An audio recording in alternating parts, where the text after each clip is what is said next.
Le gouvernement Bayrou vient de chuter, c'est la fin Shalom. du suspense et c'est Le vote de confiance du gouvernement Bayrou s'est finalement achevé en eau de boudin.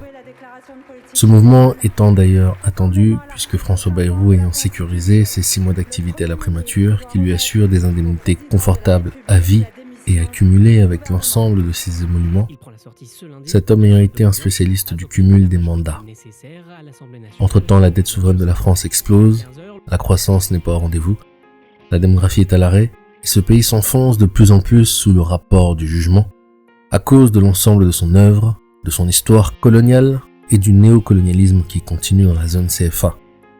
Mais la principale raison de cette décadence est la loi de séparation de l'Église et de l'État en 1902, qui atteint son paroxysme par l'inscription du droit à l'avortement dans la Constitution française le 8 mars 2024. Je ferai une vidéo pour expliquer en détail la doctrine du jugement des nations, et en particulier de la France, mais vous avez déjà quelques éléments dans la vidéo sur la Troisième Guerre mondiale qui arrive. Les taux se resserrent envers le président Macron. Conformément à la vision reçue en décembre 2024, non seulement de plus en plus de voix se lèvent et réclament la destitution d'Emmanuel Macron, mais nous en sommes désormais à la 2e procédure de destitution déclenchée par une partie significative des parlementaires.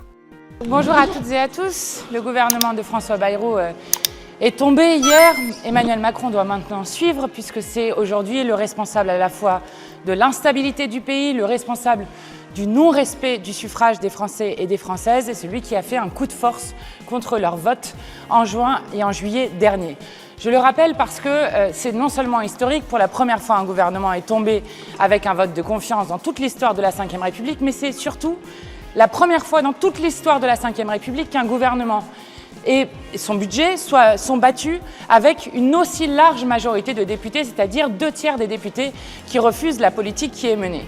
Puisque nous avons un président de la République qui refuse de changer de politique et qui s'apprête à mettre un énième Premier ministre qui continuerait toujours la même politique, eh bien nous allons déposer cet après-midi une motion de destitution. Cette motion de destitution a été pour la première fois déposée il y a 1 an lorsqu'Emmanuel Macron a refusé de reconnaître la souveraineté populaire. Et il se trouve que cette fois-ci, nous la déposons encore plus en force que l'année dernière puisque nous avons d'ores et déjà 86 signataires, donc en plus évidemment du groupe des Insoumis dans son intégralité. Il y a des membres du groupe écologiste et des membres du groupe GDR qui co-signent cette proposition et nous en aurons peut-être d'autres avant le dépôt cet après-midi autour de 15 heures. Je remarque que d'ores et déjà, contrairement à la dernière fois, nous avons nombre de responsables politiques qui appellent eux aussi à la démission ou à la destitution du président de la République. Nous lui laissons le choix. Je note que par exemple, Jean-Pierre Raffarin, ancien Premier ministre, a lui-même dit qu'il fallait une présidentielle anticipée et donc le départ d'Emmanuel Macron, que le président de l'Association des maires de France s'est lui aussi prononcé pour le départ d'Emmanuel Macron, Valérie Pécresse de même, Copé et d'autres qui se sont exprimés sur cette question. Évidemment, le groupe parlementaire insoumis prendra toute sa place pour se mettre au service du mouvement du 10, dont un des mots d'ordre est justement le départ d'Emmanuel Macron. Il s'agit maintenant de sortir par le haut de l'impasse dans laquelle nous a mis le président de la République depuis plus d'1 an et de faire en sorte que cette motion de destitution soit donc examinée au sein de cet hémicycle. Je rappelle qu'il y a 1 an, si nous n'avions pas pu examiner en hémicycle la motion de destitution, c'est parce que Marine Le Pen s'y était opposée au moment de la conférence des présidents. Et donc, nous demandons une première chose, que Yaël Braun-Pivet, comme je l'ai demandé ce matin à la conférence qui avait lieu avec elle, avec les présidents de groupe, réunissent le bureau pour juger rapidement de la recevabilité de cette proposition et que ensuite, chacun et chacune puisse interpeller ses parlementaires pour faire en sorte qu'ils votent en faveur de la destitution. Je vous ferai juste remarquer pour terminer que hier, il y avait 2/3 des parlementaires pour rejeter la politique macroniste et qu'il faut exactement là aussi 2/3 des parlementaires pour pouvoir faire adopter une motion de destitution du président de la République, ce qui serait là aussi une première dans l'histoire. La destitution d'Emmanuel Macron ne sera pas sans heurts. Il est possible que l'armée intervienne directement.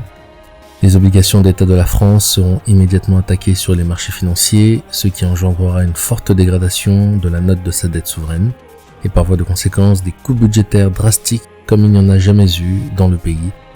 À l'instar du mouvement du 10 septembre, ces coupes seront insupportables pour les masses déjà appauvries de la population. Des émeutes, des pillages, ainsi que des règlements de compte entre dealers suivront sur tout le territoire. Je tiens encore une fois, vous devez être prêts. Nous ne sommes pas des ténèbres pour que ce jour nous surprenne, nous sommes de la lumière. Faites des stocks, achetez des terrains de loisirs si vous le pouvez. Apprenez à cultiver la terre avec des semences renouvelables. Procurez-vous des Bibles pendant qu'elles sont encore disponibles. Veillez et priez afin de ne pas tomber en tentation. Blessing.